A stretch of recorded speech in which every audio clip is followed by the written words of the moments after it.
आज से प्रभु ने मदद की तो आज और अगले हफ्ते में मैं एक विषय कवर करना चाहता हूं, जो कि जिसके बारे में आपको अनाउंसमेंट मिल चुका है, बाइबल और विज्ञान।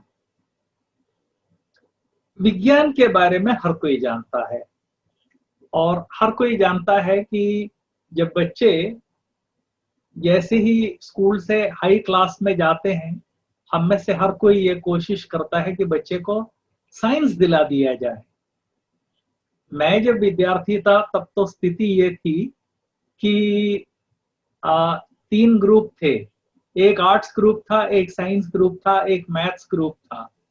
मैथ्स ग्रुप में जाने के लिए कोई तैयार नहीं होता था। ये स्थिति थी 1970 आदि में।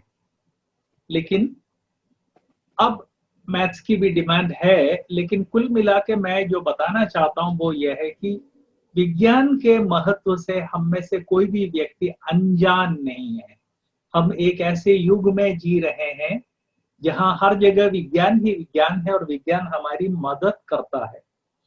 आज कितने आसानी से मैं वीडियो पर बोल रहा हूं और कम से कम 61 परिवार अपने अपने मोबाइल पर या कंप्यूटर पर मुझे बोलते हुए देख रहे हैं। आपको मालूम होना चाहिए कि आज से सिर्फ 20 साल पहले, ये 2020 है, आज से 20 साल पहले ये सुविधा नहीं थी। उससे भी 20 साल यदि आप पीछे चले जाएं तो स्थिति ये थी कि किसी को यदि फोन करना है, मान लीजिए आप ग्वालियर में हैं और मुझे कोची में फोन करना चाहते हैं, तो किसी न किसी टेलीफोन ऑफिस में जाना पड़ता था, वहां बुक करना पड़ता था, 3-3 4-4 घंटे वेट करना पड़ता था। यदि विदेश के लिए कॉल करना है तो 10-10 12-12 घंटे लगते थे एक कॉल नंबर देने के बाद मैच्योर होने में। मुझे याद है 1-2 मृत्यु के बारे में लोगों को खबर देने के लिए जब हम टेलीग्राफ ऑफिस गए, नंबर भर के दिया, उनसे बोला कि भैया कोई गुजर गया है, उसकी जानकारी देनी है, तो बोला कि हाँ हाँ मैं भरसक कोशिश करूंगा। जनरली 18 घंटे में कॉल लगता है, मैं कोशिश करूंगा कि 12 घंटे में लग जाए। आप ऐसा कीजिए, वो बगल में सोफा है उस पर सो लीजिए और जब कॉल मेच्योर होगा तब हमको बुलाएंगे, आपको बुला लेंगे।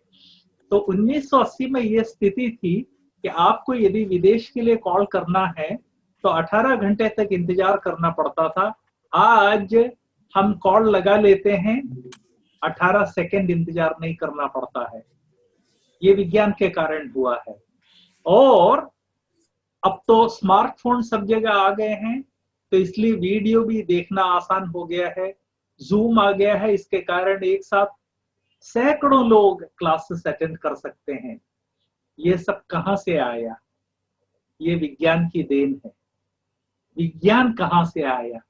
ये एक विशेष बात है जो हम सबको याद रखना चाहिए। उत्पत्ति के पहले अध्याय के 28वें पद में हम पढ़ते हैं, उत्पत्ति 1:28, परमेश्वर ने उनको आशीष दी, उनसे कहा फूलो फलो, पृथ्वी में भर जाओ और उसको अपने वश में कर लो। और भी परमेश्वर ने वहां कई बातें बोली, लेकिन उत्पत्ति में ही मनुष्य को परमेश्वर की आज्ञा थी कि ना केवल फूलना फलना है, लेकिन पृथ्वी को अपने नियंत्रण में ले लेना है। एक एक करके एक एक करके एक एक करके हमारे चारों तरफ जो घटनाएं हो रही हैं उनका निरीक्षण करके, परीक्षण करके, उनके बारे में अच्छी तरह से समझकर लोगों ने जो बनाया है वो है विज्ञान। उसका एक छोटा सा वर्णन आपको बता दूं। हम सब मृग मरीचिका के बारे में जानते हैं। कहते हैं कि जंगल जहां जहां ज्यादा पेड़ नहीं, ऐसे जंगल में मृग जो प्यासा है उसको अचानक सामने पानी दिखता है और वो उस पानी के पीछे भागता है, लेकिन वो पानी नहीं है, सूर्य की किरणों के द्वारा उसको ऐसा आभास होता है कि पानी है, उसे अपन हिंदी में मरीचिका कहते हैं। और कहा जाता है कि मृग मरीचिका के पीछे भागकर अपना जीवन दे देता है, लेकिन पानी नहीं मिलता है, क्योंकि मरीचिका सिर्फ एक प्रभाव है जो हमको दिखाई देता है।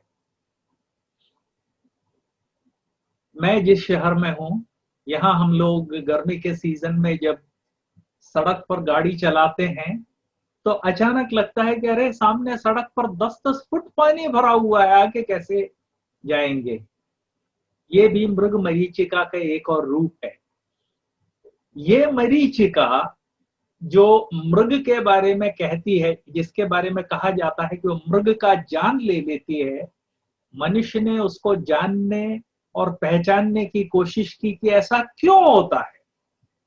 और फाइनली मनुष्य ने प्रिज्म की सहायता से ढूंढ निकाला कि ऐसा क्यों होता है।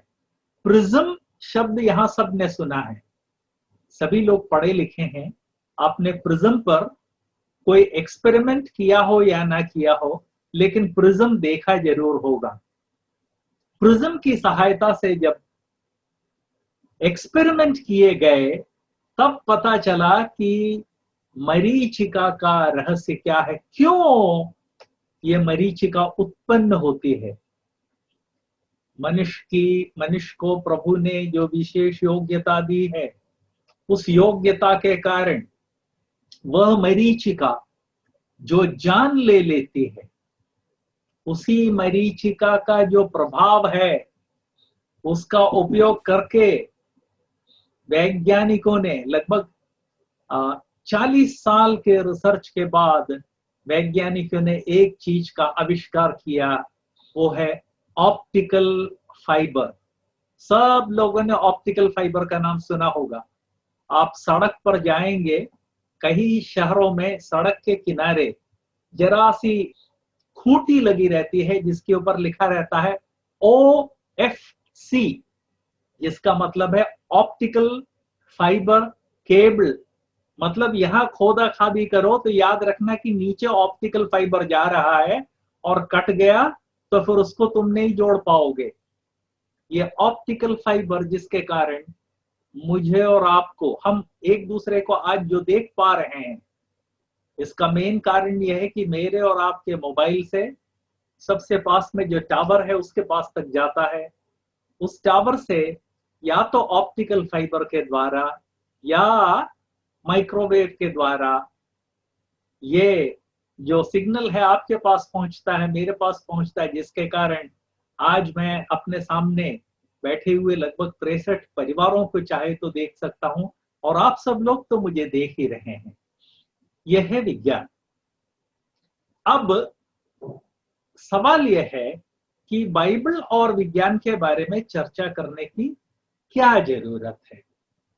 ये देखने के बाद हम आगे बढ़ेंगे। लेकिन जैसा मैंने बाइबल से आपको पढ़कर सुनाया, परमेश्वर ने मनुष्य की सृष्टि करने के बाद मनुष्य को ये आज्ञा दी कि फलो फूलो पृथ्वी पर भर जाओ, लेकिन उसके बाद परमेश्वर ने जो आज्ञा दी थी, पृथ्वी को अपने वश में कर लो।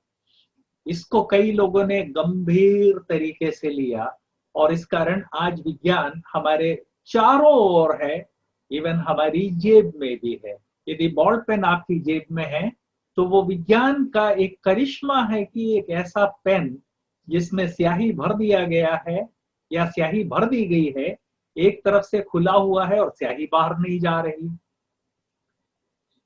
ये सब विज्ञान की देन है। अब विज्ञान और बाइबल, इस विषय के चर्चा की क्या जरूरत है, ये प्रश्न आता है। चर्चा की काफी जरूरत है, क्योंकि 21वीं शताब्दी में हम एक ऐसे युग में जी रहे हैं जहां तमाम प्रकार के गैर मसीही लोग मसीही विश्वास का विरोध करते हैं और विरोध करने के लिए रास्ते ढूंढ रहे हैं। इसका एक उदाहरण दूं तो मैं हिंदुस्तान के सबसे ज्यादा पढ़े लिखे स्टेट केरल में हूं। आप में से ज्यादातर लोगों से 2500 किलोमीटर दूर हूं। साक्षरता सबसे अधिक है इस स्टेट में, साक्षरता सबसे अधिक है। लेकिन उसके साथ साथ एक चीज और है, और वो ये है कि वे लोग जो ईश्वर के अस्तित्व से इनकार करते हैं, उन लोगों की भी संख्या हिंदुस्तान में सबसे ज्यादा इस स्टेट में है। जो लोग ईश्वर के अस्तित्व से इनकार करते हैं उनको अपन नास्तिक बोलते हैं। ये केरल स्टेट इंडिया के बाकी सब स्टेट से ज्यादा मसीही लोग हैं इस स्टेट में। उनकी संख्या, मेरा अनुमान है कि 80 लाख के ऊपर है, 1 करोड़ के पास है। सबसे ज्यादा मसीही हैं, सबसे ज्यादा साक्षर लोग हैं। लेकिन ये ऐसा स्टेट है जहां सबसे ज्यादा नास्तिक लोग हैं जो ईश्वर के अस्तित्व से इनकार करते हैं। इसके साथ साथ ये एक ऐसा स्टेट है जहां मुस्लिम्स बहुत ही सक्रिय तरीके से मसीही लोगों का विरोध करते हैं, मसीही विश्वास का विरोध करते हैं। जब आप इस तरह के एक स्टेट में जी रहे हों तो आप कहीं भी चले जाइए, कोई ना कोई आपको टोक कर परमेश्वर के वचन के विरुद्ध कुछ ना कुछ बोलेगा। मैं जब भी बाहर जाता हूं मुझे इसका बहुत अनुभव होता है। आप कहेंगे कि ब्रदर हम तो बच गए, हम आपके स्टेट में नहीं हैं। ये आपकी गलत फहमी है। केरल के नास्तिक लोग नास्तिक साहित्य छापकर भारत के सारे स्टेट्स में नियमित रूप से भेजते हैं। बल्कि स्थिति यह है कि केरल से एक परिवार जो सबसे ज्यादा जिन्होंने नास्तिक लिटरेचर छापा और बांटा और लोगों को ब्रेन वॉश किया, वे लोग सारे हिंदुस्तान में नास्तिक साहित्य बांटने की सुविधा के लिए केरल छोड़कर दिल्ली में जाकर निर्माण विहार नामक जगह पर सेटल हो गए और पिछले कम से कम लगभग 40 साल से नास्तिक साहित्य छापकर सारे हिंदुस्तान में भेज रहे हैं। केरल के बाद अगला सबसे बड़ा नास्तिक केंद्र है आंध्रा। आंध्र प्रदेश में नास्तिकों की संख्या बहुत ज्यादा है और वे लोग भी काफी सारा नास्तिक साहित्य छापकर सारे हिंदुस्तान में भेज रहे हैं। इसके बाद नास्तिकों की सबसे बड़ी संख्या है महाराष्ट्र में। तो केरल, आंध्र और महाराष्ट्र में जो नास्तिक लोग हैं वे लोग नास्तिक साहित्य, नास्तिक का मतलब जो ईश्वर के अस्तित्व से इनकार करता है, नास्तिक साहित्य छाप छाप कर सारे हिंदुस्तान में भेज रहे हैं। और इसका परिणाम यह है कि नास्तिकों के लेखों को पढ़कर लोग बाइबल के विरुद्ध बोलते हैं। एक मिनट। नास्तिकों के लिटरेचर को पढ़कर बाइबल का विरोध क्यों करते हैं? इसका एक कारण है। दुनिया में जहां भी नास्तिक लोग सर उठाते हैं वहां सबसे अधिक विरोध उसका करते हैं मसीही लोग। इसके कारण मान लीजिए कोई मसीही विरोध भी नहीं कर रहा हो तो नास्तिक जो है जबरदस्ती जाकर उसके गले पड़ जाते हैं प्रभु के वचन का विरोध करते हुए।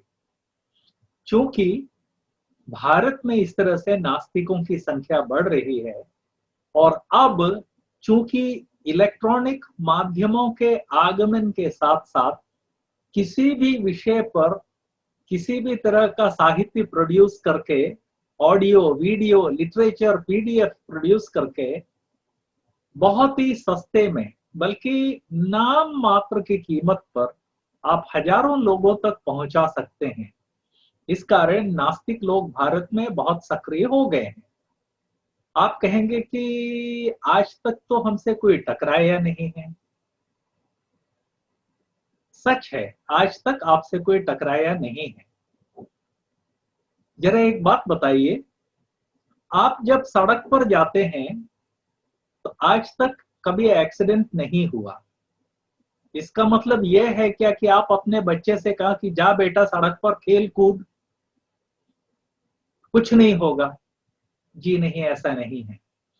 हम में से हर व्यक्ति जो सड़क पर अपने आप को बचाकर चलता है, उसी सड़क पर अपने बच्चे को जब जाने से पहले उसको ट्रेनिंग दे देते हैं कि लेफ्ट देखना, राइट देखना, ट्रैफिक लेफ्ट साइड पे जाता है उसका ख्याल रखना, सड़क क्रॉस करने से पहले दाएं बाएं देख लेना कि कम से कम अगले 1 मिनट तक कोई गाड़ी तुम्हारे पास ना पहुंचे। यदि सड़क क्रॉस करने के लिए 1 मिनट चाहिए तो उतनी देर कोई गाड़ी तुम्हारे पास ना पहुंचे, गाड़ी इतनी दूर हो तब सड़क क्रॉस करना बेटा।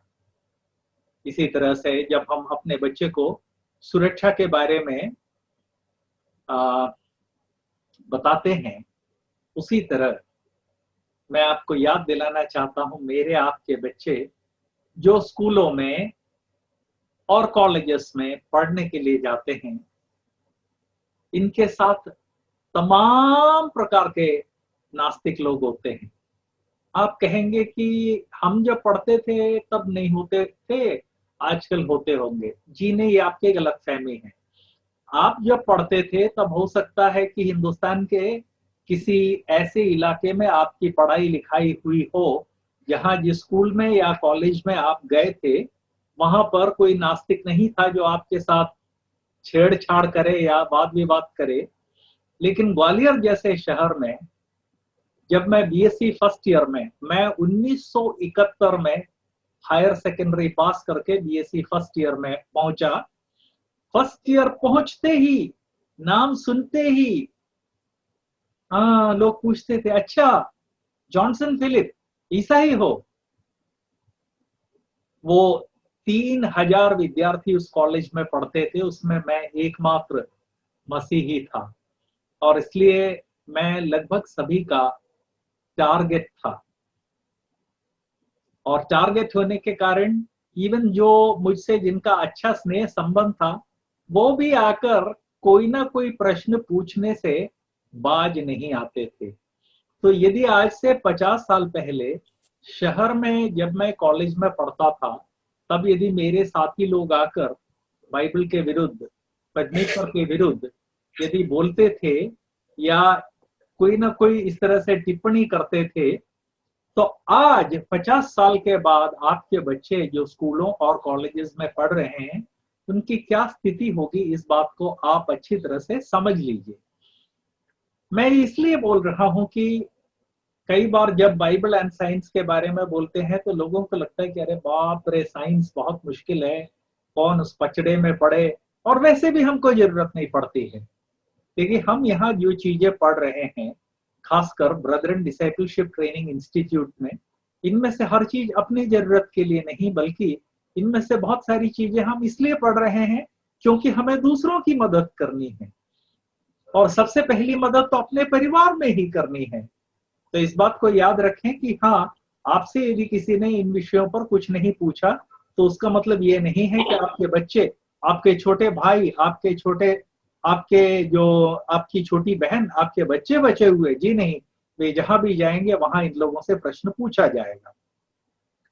सिर्फ नास्तिक लोग ही नहीं हैं, पिछले लगभग 20 सालों में मुस्लिम बहुत सक्रिय हो गए हैं, बहुत ज्यादा सक्रिय हो गए हैं। और लोगों को जिस तरह से हम लोग जाकर प्रभु यीशु के बारे में बताते हैं उस तरह से वे लोग लोगों को जाकर कन्विंस करके इस्लाम में ले जा रहे हैं। आप कहेंगे मैंने तो नहीं सुना है। हाँ, आप शायद हिंदुस्तान के एक ऐसे इलाके में हैं जहां वे लोग सक्रिय नहीं हुए, लेकिन मैं जिस स्टेट में हूं यहाँ ये लोग इतने सक्रिय हैं कि जिस तरह से हम लोग ट्रैक्ट घरों में ले जाकर बांटते हैं उस तरह से ट्रैक्ट बांटते हुए ये लोग हमारे घरों में भी आते हैं। बल्कि ये लोग क्या करते हैं, इवन बाइबल स्कूल्स में जाते हैं लोगों से वाद विवाद करने के लिए। और केरल में तो ये स्थिति है कि वे लोग बीच बीच में बहुत बड़ी बड़ी सभाओं का आयोजन करते हैं। एक साथ 500, 1000, 1500, 2000 लोग एकत्रित होते हैं, जहां पर बाकायदा बाइबल का विरोध किया जाता है, वो भी विज्ञान के आधार पर विरोध किया जाता है। आज केरल में है, कल आपके शहर में होंगे। आज केरल के बच्चों को ब्रेन वॉश कर रहे हैं, कल आपके बच्चों को ब्रेन वॉश करेंगे। इसलिए भी इस विषय के बारे में जानना हमारे लिए बहुत जरूरी है। आगे बढ़ने से पहले एक चीज और मैं आपको बताना चाहता हूं। मैं अपनी गवाही आज आपके साथ शेयर करना चाहता हूं। आप में से सबको मालूम है कि मेरे पिताजी प्रभु की सेवा करते हैं, 91 साल के हो गए हैं, प्रभु की सेवा करते हैं। और ग्वालियर में जो प्रार्थना भवन असेंबली है उसकी स्थापना उन्होंने की है, जिसके इंचार्ज अब भाई रणजीत है। पूर्ण रूप से उसके इंचार्ज भाई रणजीत है। इस तरह से एक मसीही परिवार में मेरा जन्म हुआ। मेरे दादाजी भी प्रचारक थे। तो ऐसे मसीही परिवार में मेरा जन्म हुआ जहां दादा प्रभु की सेवा करते हैं, पिताजी प्रभु की सेवा करते हैं। तो अनुमान लगा लीजिए कि कितनी अच्छी पृष्ठभूमि मिली होगी। मेरे फादर मेरे बचपन में ही मेरे फादर ने इस बात को पहचाना कि मुझ में पढ़ने की बहुत इच्छा है, किताबें पढ़ने की बहुत इच्छा है। और आप में से जो लोग ये वीडियो देख रहे हैं, आप सब को ये बताने की जरूरत नहीं है कि किताबों के प्रति मेरा झुकाव क्या है, बल्कि आप इस वीडियो में जो देख रहे हैं वो मेरे पुस्तकों का 10% भी नहीं है, क्योंकि पीछे जो अलमारी है 12 फुट ऊंची दीवार तक ऊपर तक जाती है। किताबों के प्रति मेरा ये जो प्रेम है, इसे देखकर बचपन से ही मेरे पिताजी ने मुझे किताबें पढ़ने के लिए प्रोत्साहित किया। मैं अपने साथियों से जो भी किताबें मिल सकती थी उनसे मांग कर ले आता था, पढ़ता था। लेकिन सभी माँ बाप आज जो सुन रहे हैं उनको ये मालूम होना चाहिए कि विज्ञान की किताबें बच्चों को विज्ञान का ज्ञान तो देती हैं ये किताबें, लेकिन इनमें से कई किताबें उनको गलत दिशा में भी ले जाती है। अच्छा, मैं विज्ञान की बात इसलिए कर रहा हूं कि बचपन से ही विज्ञान के प्रति मेरा झुकाव बहुत ज्यादा हो गया था। और एक 5वीं तक आते आते मैंने ठान लिया था कि मुझे एक वैज्ञानिक बनना है। मेरे अध्यापक लोग अक्सर कहा करते थे कि हमें यकीन है कि इस कक्षा में एक बालक जरूर वैज्ञानिक बनेगा। इससे मेरा उत्साह और दुगना हो जाता था और साइंस की ही किताबें पढ़ता था।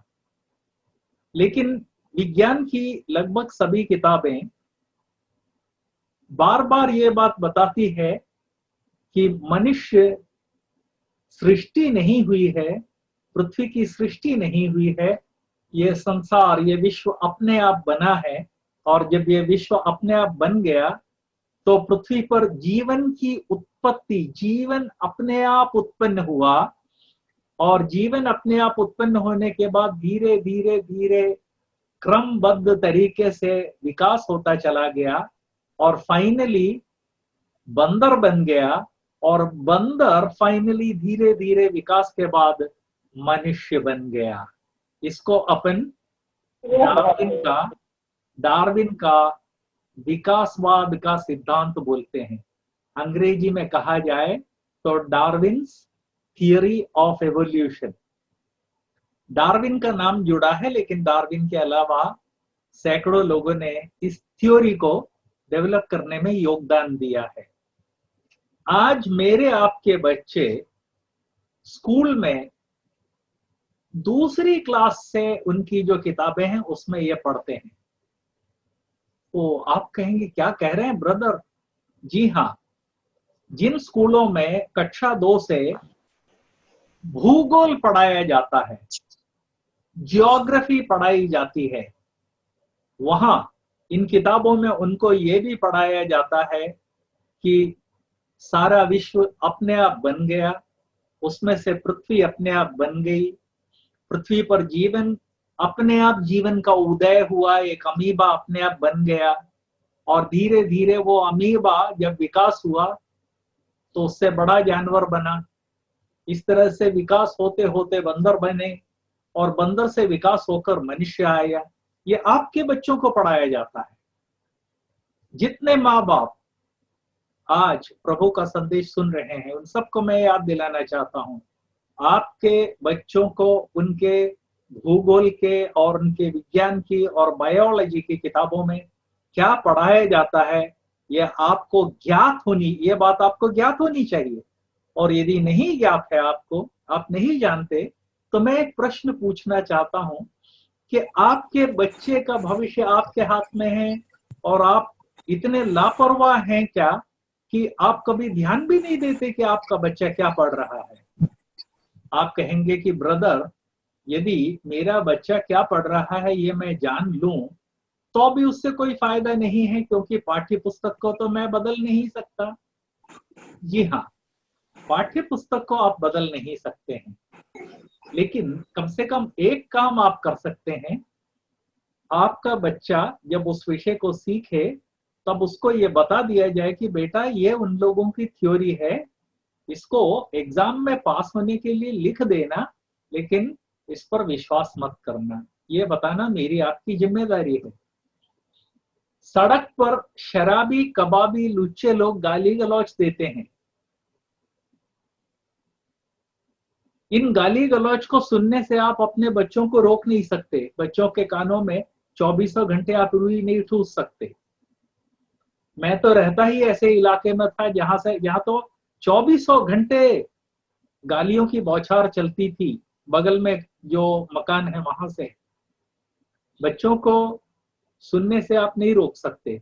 लेकिन बचपन से पहली बार जब मेरे बेटे ने पूछा कि डैडी इसका क्या मतलब है, तब मैंने बेटे को बताया कि बेटा, दुनिया में अच्छी बातें भी होती हैं, मुंह से हम बोल सकते हैं, गंदी बातें भी मुंह से बोल सकते हैं। मैं और तुम प्रभु के बच्चे हैं, इसलिए मेरे तुम्हारे मुंह से गंदी बात नहीं निकलनी चाहिए। इस कारण बेटा, जब वो आदमी उस तरह से बोलने लगे, यदि तुम्हारे कानों में पड़े तो तुम एक काम करना कि खिड़की के पास से हट जाना और वहां से ऐसे कमरे में चले जाना जहां उसकी आवाज नहीं आती है। बेटे ने पूछा कि डैडी, मैं वो जो बोलता है वो अपने मुंह से नहीं बोलूंगा, लेकिन उसको सुन लेता हूं तो उसमें क्या बुराई है। तब मैंने बेटे को समझाया कि बेटा, मनुष्य का मन एक कोरे कागज के समान है। उस कोरे कागज पर स्याही गिर जाती है तो भले ही आप उस कोरे कागज को कितना भी धो लें, स्याही पूरी तरह से कोरे कागज से नहीं जाएगी। उसी तरह से बेटा, मेरा और तुम्हारा मन एक कोरे कागज के समान है, जिसमें यदि इस तरह की गंदी बातें कानों के द्वारा नियमित रूप से सुनाई दें तो वो हमारी स्मरण शक्ति में चली जाती है, हमारी मेमोरी में चली जाती है। और एक बार वो हमारी स्मरण शक्ति में चली जाए तो उसके बाद वो हमको परेशान कर सकता है, कई तरह से परेशान कर सकता है। जब मैंने ये बात बेटे को बताई, बिटिया को बताई, तब से जब उन लोगों ने उस तरह का वार्तालाप सुनते थे तो वो लोग वहां से हट जाते थे। इसी तरह से जिस तरह से मेरे लिए और मेरी वाइफ के लिए जरूरी था कि बच्चे किस तरह की वाणी सुनेंगे, बोली सुनेंगे, इसको जानकर बना रहा हूँ। उसकी काट का उपाय करें, उसी तरह से मेरी और आपकी जिम्मेदारी है कि बच्चे स्कूल में जो पढ़ रहे हैं उनमें जो बातें प्रभु के वचन के विरुद्ध हैं, उसके काट का उपाय बच्चे उन चीजों को पढ़ें उसके पहले ही करें, और बच्चे जब पढ़ रहे हैं उस समय तो करना ही है। आप पूछेंगे कि ब्रदर ये बात तो नहीं मालूम थी। जी नहीं मालूम थी, इसीलिए brother and discipleship training institute में इस विषय पर क्लास लिया जा रहा है। भाई रणजीत, अस्पताल में एडमिट होने से पहले जब हमारी जो आखिरी बातचीत हुई थी, उसका मतलब ये नहीं कि अस्पताल में बात नहीं हुई थी, वहां भी हुई थी, लेकिन अस्पताल में स्वास्थ्य चंगाई की बात हुई थी। लेकिन उसके पहले जब हमने आपस में चर्चा की कि अब कौन सा विषय मैं कवर करूं, तब भाई रंजीत ने ये बात मुझे बताई कि सर, अब तो उत्तर भारत के स्कूलों में भी मसीही विश्वास के विरुद्ध कई सारी चीजें पढ़ाई जा रही हैं और लोग विश्वास के विरुद्ध बोलने लगे हैं, जिसका असर विश्वासियों के ऊपर दिखता है। उससे संबंधित आपके पास तो बहुत विषय हैं, उनको कवर कीजिए।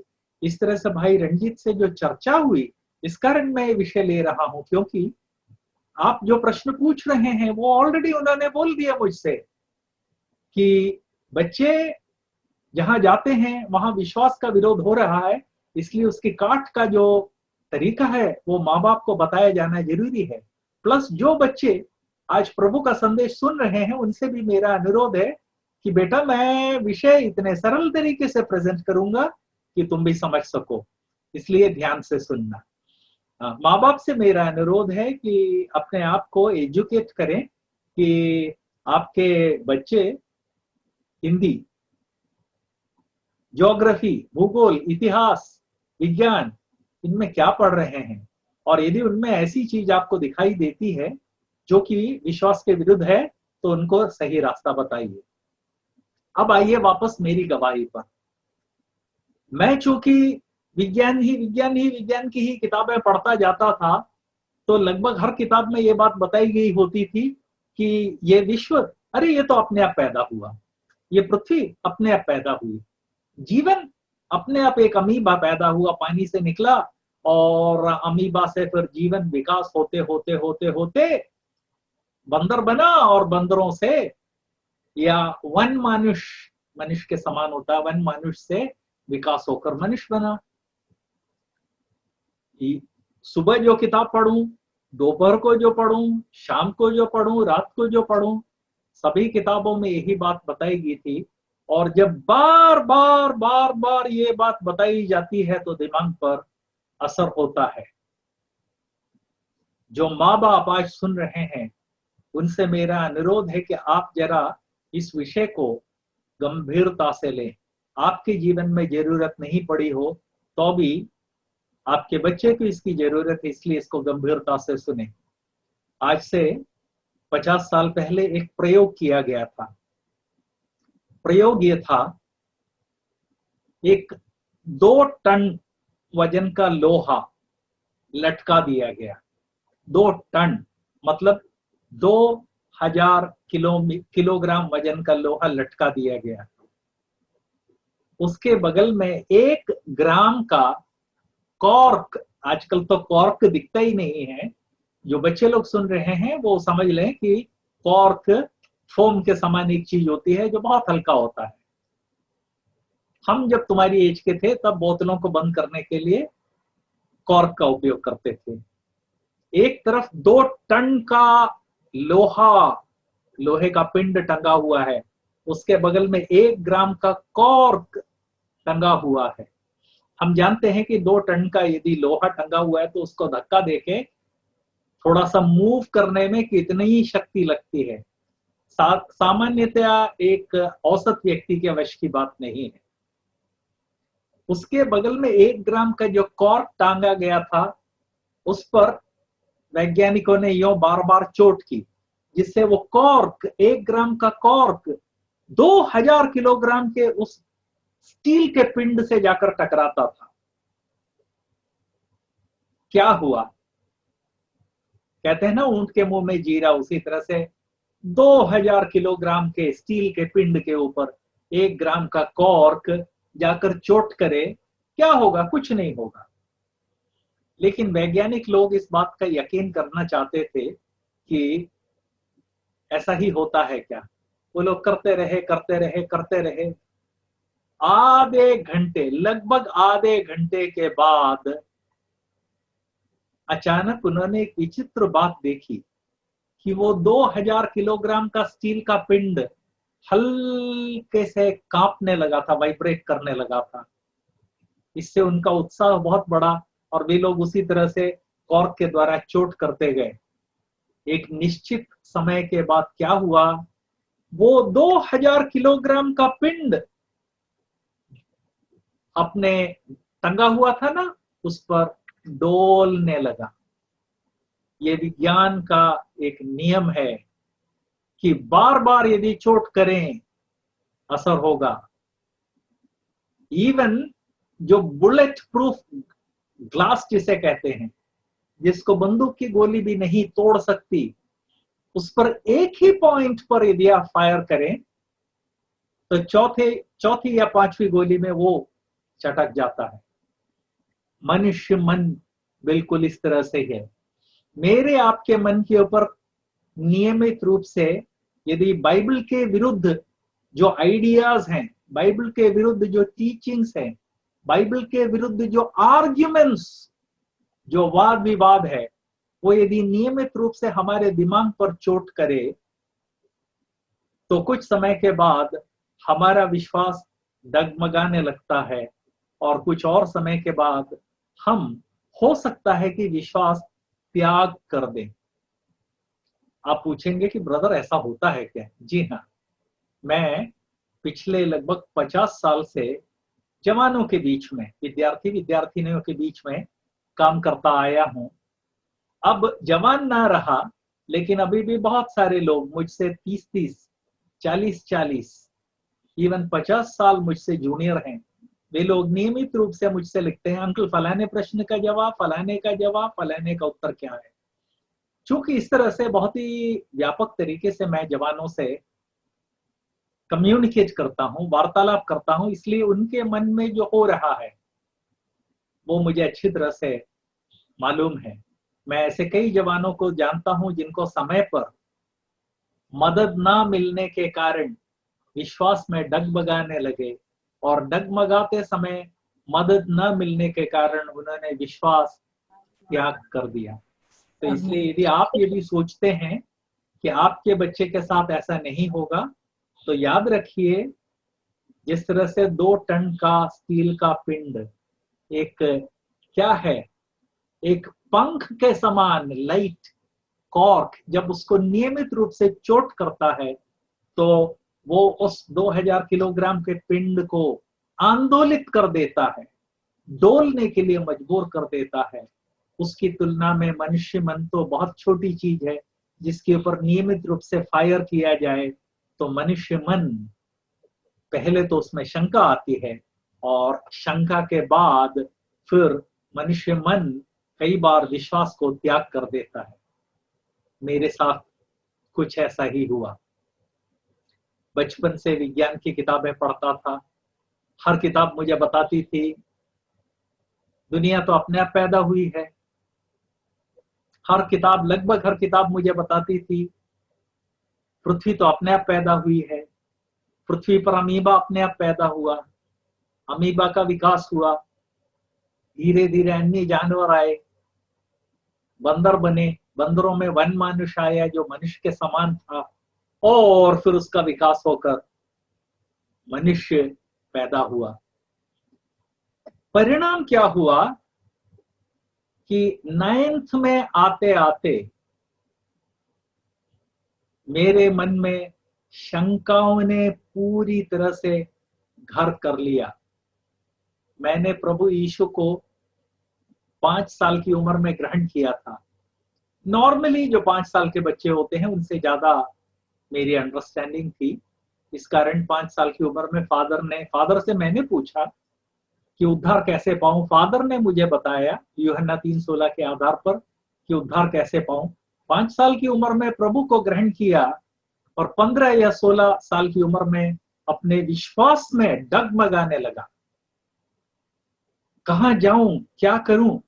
बाइबल कहती है कि परमेश्वर ने मनुष्य की सृष्टि की, लेकिन सुबह से शाम तक मैं विज्ञान की किताबें पढ़ता हूं और ये सारी किताबें बताती हैं कि मनुष्य अपने आप पैदा हुआ, बंदरों से आया। आत्मिक जीवन, मेरा आत्मिक जीवन शंका से भर गया। ये मानो या वो मानो। मैंने अपनी मंडली में कई लोगों से इसके बारे में पूछा, लेकिन क्या करें, उस समय मेरी मंडली में ऐसा कोई नहीं था जो मुझे इस मामले में गाइड कर सकता या कम से कम सही किताब ही दे देता। लेकिन प्रभु की इच्छा थी, इसके पीछे प्रभु की इच्छा थी।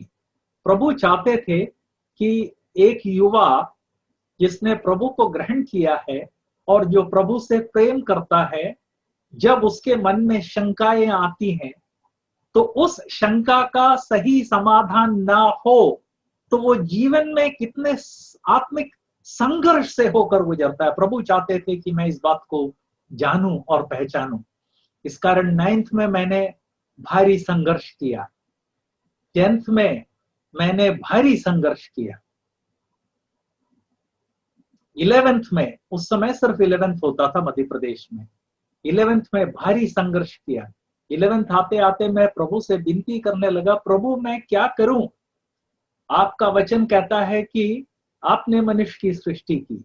मैं जो 50 विज्ञान की किताबें पढ़ता हूं, वे विज्ञान की किताबें कहती है कि मनुष्य अपने आप पैदा हुआ। इसमें से किस पर मैं विश्वास करूं, किसको मानूं? मेरी मदद कीजिए। जब मैं हायर सेकेंडरी के लगभग आखिरी स्टेज में था, उस समय अचानक मैंने एक किताब देखी। उस किताब का नाम था बाइबल और आधुनिक विज्ञान, बाइबल एंड मॉडर्न साइंस। आज वो किताब अस्तित्व में नहीं है, बहुत पुरानी किताब थी। उसको देखते ही मुझे लगा, अरे बाइबल एंड साइंस, यही तो वो विषय है जिसके बारे में मैं जानना चाहता था। जाके पूछा तो उन्होंने बताया कि $1 कीमत है। ये किताबें विदेश से आती थी, $1। मैंने पूछा कि अंकल जी $1 कितने रुपए? मैं ये 1970 की 71 की बात बता रहा हूं। तो उन्होंने कहा $1 का मतलब है 3 रुपए। मैंने कहा बाप रे, 3 रुपए, बहुत बड़ी राशि है, बहुत बड़ी राशि है। मैं ये उस समय की बात बता रहा हूं जब शक्कर 60 पैसे किलोग्राम मिलता था। 1 किलो शक्कर 60 पैसे में मिल जाता था। 6 रुपए में 10 किलो शक्कर आप घर ला सकते थे। तो उस समय 3 रुपए एक किताब की कीमत सुन के मैं तो भौंचक्का रह गया। मैं उस किताब को देखता रहा, रुआं सा हो गया। वो भाई इस बात को समझ गए, वो अंकल इस बात को समझ गए कि कुछ तो कारण है जिससे ये बालक इस किताब को जरूर चाहता है लेकिन उसके पास पैसे नहीं। उन्होंने कहा अच्छा एक बात बताओ, तुम्हारे पास कितने पैसे हैं? मैंने महीनों से जो पैसा बचा के रखा था उसको जेब से निकाल कर काउंट किया। उन दिनों माँ बाप बच्चों को 5 पैसे या 10 पैसा देते थे घर से बाहर जाके आइसक्रीम खाने के लिए। 3 पैसे का आइसक्रीम मिलता था, 10 पैसे में तो चॉकलेट आइसक्रीम मिल जाता था। तो मैंने जेब से जो पैसे हैं उसको लेके काउंट किया तो पता चला कि 1.5 रुपए हैं। तो मैंने कहा कोई बात नहीं है, बाकी 1.5 रुपए मैं अपनी जेब से डाल दूंगा। इस तरह से उस भाई ने वो किताब खरीदने में मेरी मदद की। मेरे प्रिय भाइयों और बहनों, उस किताब ने मेरे जीवन को आमूल का परिवर्तित कर दिया, काया पलट दी। इसलिए कि पिछले 3 सालों में मैं जिस संघर्ष से होकर गुजरा था, बाइबल पर विश्वास करूं या विज्ञान में जो कहा जाता है उस पर विश्वास करूं, वो डाउट उस किताब के कारण दूर होने लगा। याद रखिए, आप कहेंगे कि अरे भाई विज्ञान कहने कुछ कहता है, कहने दो, काहे को उस पर विश्वास करते? ऐसा नहीं है। हम जो भी अपने आसपास देखते हैं सब विज्ञान की देन है और विज्ञान के नियमों की देन है। तो जब यदि ये सारी बातें विज्ञान की देन है जिसका हम उपयोग करते हैं, तो विज्ञान जो कहता है उसमें सिर्फ एक बात पर अविश्वास क्यों? इस प्रश्न का जवाब मुझे उस पुस्तक में मिला। बाप रे, पहली बार मेरे 3 साल के संघर्ष में जवाब मिला। मैंने प्रभु को बहुत धन्यवाद दिया। मेरा अध्ययन वहां पर समाप्त नहीं हुआ। मैं इतना ज्यादा पढ़ता था कि दिमाग में सिर्फ डाउट ही डाउट थे, शंकाएं ही शंकाएं थी। इन सारी शंकाओं का जवाब मिलने के लिए लगभग 14 साल लगे। 14 साल में इस तरह का साहित्य पढ़ता रहा, तब सारी शंकाओं का समाधान हुआ। मैंने कहा, प्रभु आपकी दया है कि शंकाओं का समाधान आपने कर दिया, लेकिन आपकी उससे बड़ी आपकी दया है कि एक युवा, एक बच्चा जब बाइबल और विज्ञान के बारे में शंकाओं से होकर गुजरता है, तब वो जीवन में कितना संघर्ष करता है, और इस कारण सही समय पर, सही भाषा में और सही शैली में उसकी मदद करना कितना जरूरी है, यह समझने के लिए आपने मेरी मदद की। प्रभु मैं आपका शुक्रगुजार हूं। तब मैंने अपने आप को समर्पित किया कि इस विषय में स्पेशलाइज करूंगा। इसके सालों के बाद जब मैं एक बाइबल एंड साइंस एक फ्री करस्पॉन्डेंस कोर्स चलाता था, उस समय मैं ग्वालियर में था। उस कोर्स को जो विद्यार्थी लोग कर रहे थे, उसमें से एक विद्यार्थी ने मुझे जवाब दिया कि आपने ये जो फ्री लेसन भेजे हैं, इससे मेरे परिवार में हम जितने युवा लोग हैं, हम सबकी आंखें खुल गई हैं और अब हमें प्रभु यीशु पर दृढ़ विश्वास हो गया है। आपसे मेरा अनुरोध है कि इसको अधिक से अधिक लोगों तक पहुंचाएं, क्योंकि ये बातें मैं जहां पढ़ता हूं या पढ़ती हूं, वहां सब जगह चर्चा का विषय है। और पिछले 2 साल से मैं इस विषय पर बहुत अधिक शंका में था या शंका में थी। मेरा विश्वास टूट रहा था, लेकिन तब अचानक बाइबल और साइंस का ये कोर्स मेरे हाथ लगा।